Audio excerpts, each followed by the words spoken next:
Hello, I'm Dr. Seema Dande. Today we are going to discuss the common topic, that is nausea, vomiting of pregnancy. It is seen in 90% of women, and it is the most common symptom by which the women presents to the antenatal clinic. And the characteristic feature is that it should present before 16 weeks of gestation, and it increases from 4 to 7 weeks of pregnancy. The peak is at 9 weeks, and 90% of the symptoms subside by 20 weeks of gestation. It is a diagnosis of exclusion, so we have to rule out other conditions like urinary tract infections, traveler's diarrhea, or gastroesophageal reflux disease. What are the various symptoms? It includes nausea, vomiting, excessive salivation, thialism or spitting, heartburn. So in history we have to take the various conditions into account so that we can come to the diagnosis. So in this the severe form is known as hyperemesis gravidarum. The incidence of this condition is 0.3 to 3.3% in women, and the symptoms are severe nausea, vomiting, and there is restriction of the day-to-day activities, and there is impaired quality of life for the women. So previous definitions, which included presence of ketonuria, dehydration, then weight loss of more than 5% from the pre-pregnancy weight, and electrolyte imbalance, which were considered to be categorizing this condition as severe. So now it has shifted from the objective to subjective, that how far it is affecting the quality of life of the woman and her day-to-day activities, how they are affected. And the clinical presence of dehydration, ketonuria, electrolyte imbalance, they are considered as contributory factors. Then what are the electrolyte imbalance seen in hyperemesis gravidarum? Number one is hyponatremia, then second is hypokalemia, then there is decreased blood urea. 40% of women show abnormal liver function test, that is the rise in the aminases, transaminases, but the bilirubin levels seems normal. Then there is increased levels of T3, T4, and fall in the level of TSH, which is suggestive of thyrotoxicosis, but this condition is not to be treated because it is because of similarity between the HCG and the TSH hormone. So these are the biochemical parameters, plus there is rise in the hematocrit as well. We have to take about the previous history of nausea, vomiting, like in previous pregnancies. If she has nausea, vomiting in the previous pregnancies, then the risk of recurrence is around 15 to 80%. In this pregnancy, we have to rule out her other conditions like gallbladder disease, jaundice, urinary tract infections, then pancreatic conditions. So we have to take a history about their nutritional status, how is the diet, then if she has some eating disorder, or there is some gastric bypass surgery she has undertaken. So after this history we will do the examination, and also we have to rule out other conditions like epilepsy or heart disease or mental disorder where she is taking some medications, and because of nausea, vomiting, she is not able to take the medications and keep them by oral intake. So the management of these medical conditions is also getting hampered, and there is aggravation of her medical condition because of nausea, vomiting. On examination we have to see for the pulse rate. Because of dehydration there can be tachycardia, because of dehydration there can be hypotension, there can be rise in the temperature. We have to monitor the respiratory rate, oxygen saturations, then urine output. The color of urine becomes dark and the urine output can be reduced. Then per abdomen examination to see for the uterine size, because if there is a complete mole or multifetal gestation, the chances of hyperemesis gravidarum is high. We have to do the ultrasound examination to see the viability of the pregnancy, presence of multifetal gestation and molar pregnancy. And we should do the blood test, which includes full blood count, to see the hemoglobin level, because there is rise in hematocrit. The WBC count may increase if there is evidence of some infection. Then we should do the urine dipstick, which shows the presence of leukocytes and nitrites, suggestive of UTI, and if it is there, then we should do the midstream urine for culture sensitivity. Then liver function test, which are abnormal in 40% of women. Then we have to do the thyroid function test like TSH, T3, T4, urea and electrolytes, because there is dehydration and the urea becomes less. These are the investigations, and in refractory cases we have to do amylase also. Now coming to the management, before that we have to do the scoring system. There are various scoring systems available, like the PUQE score, HELP score. So in this PUQE we monitor the patient for 24 hours. So the name of this score is PUQE 24, but the scoring is still 15. So there are 6 questions. Let us see the chart. In that we can ask the patient these questions. Depending on their answers, we score them, and if the score is 6, then it is mild.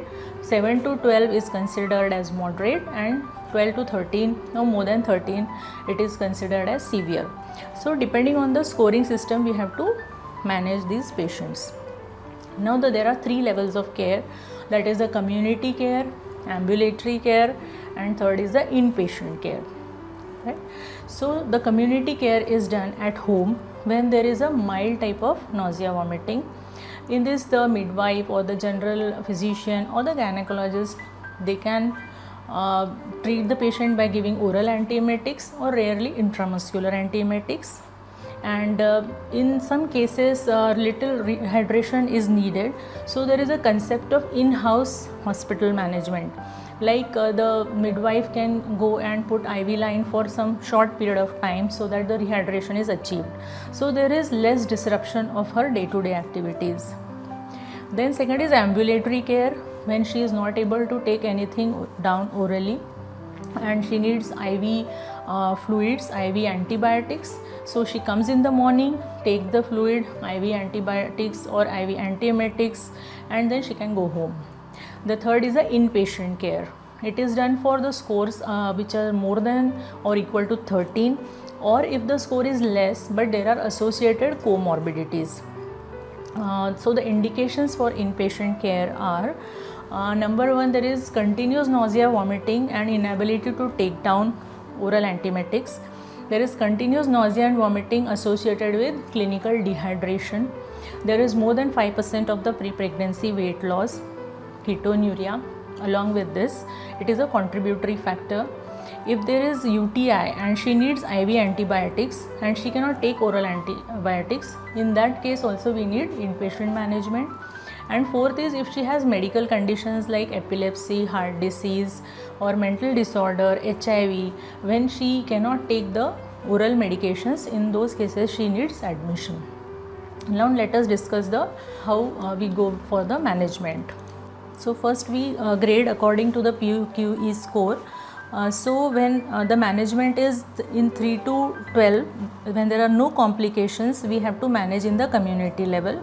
By antiemetic therapy, we have to give reassurance and support, encourage oral hydration, offer dietary advice and consider use of laxatives, prescribe histamine type 2 receptor blockers and proton pump inhibitors, and mental health assessment is also needed. We reassess after 24 to 72 hours, and if she is improving, then she is fine. If not, then we have to add another antiemetic drug with a different mechanism of action.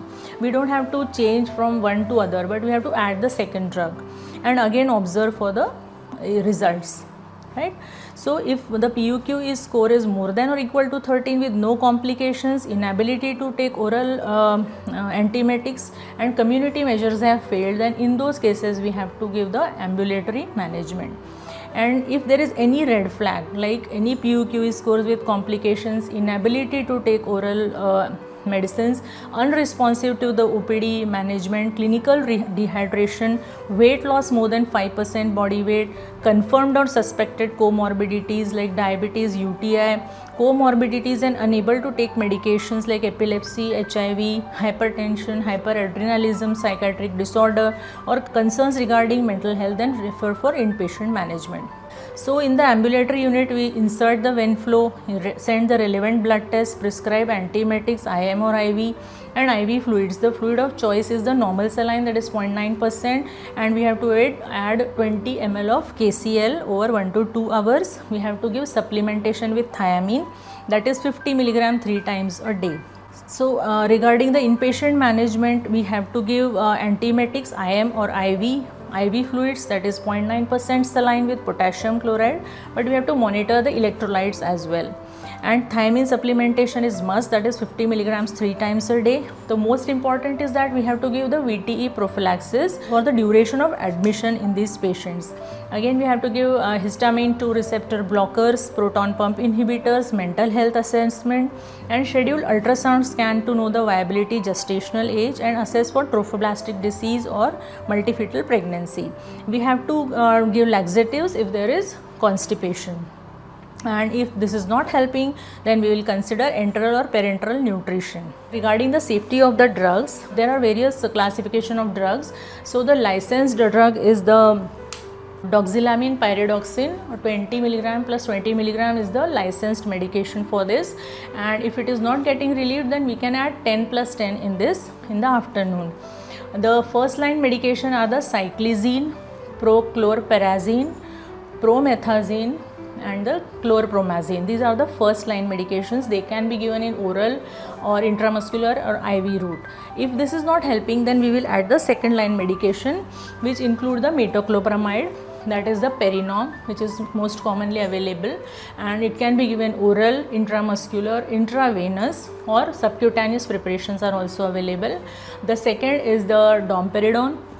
And the third is the ondansetron, which is quite effective, and it is associated with minimum risk of orofacial defects, but the risk is negligible. And if any method is not helping, then you have to add the second line of drug, because the mechanism of action is different. And if all the three methods are not working, then the last method is the steroids, that is hydrocortisone 100 mg intravenous has to be given, and then it should be shifted to prednisolone. Now, considering the risk of these medications is metoclopramide is associated with extrapyramidal side effects. So we have to give a minimum dose, and the maximum dose is 30 mg in 24 hours.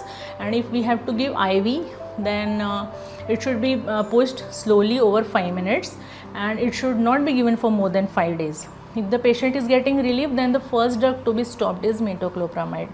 Ondansetron is associated with orofacial defects, but the risk is negligible.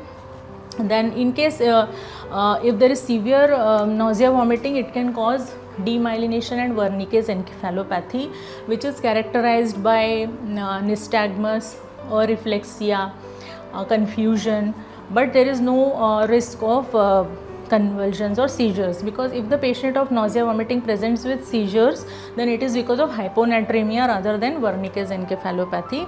So in these cases, we have to give hydration, we should avoid dextrose IV, and we should supplement with the thiamine. Now the last resort is the termination of pregnancy, which is 10% of women opt for termination of pregnancy because they cannot take care of themselves. There is lot of problem with the nutrition, and some mental health disorder can be there. That is also one of the reasons. So in this case, counseling is required and documentation is required. There are certain long-term effects also associated with this, like increased risk of anxiety and post-traumatic stress disorder postpartum, and there is recurrence in future pregnancy, and the incidence is 15 to 80%. There is small increase in anxiety disorder and testicular cancer in the children, and attention deficit hyperactivity disorder and autism also is seen in the children of mothers with hyperemesis gravidarum.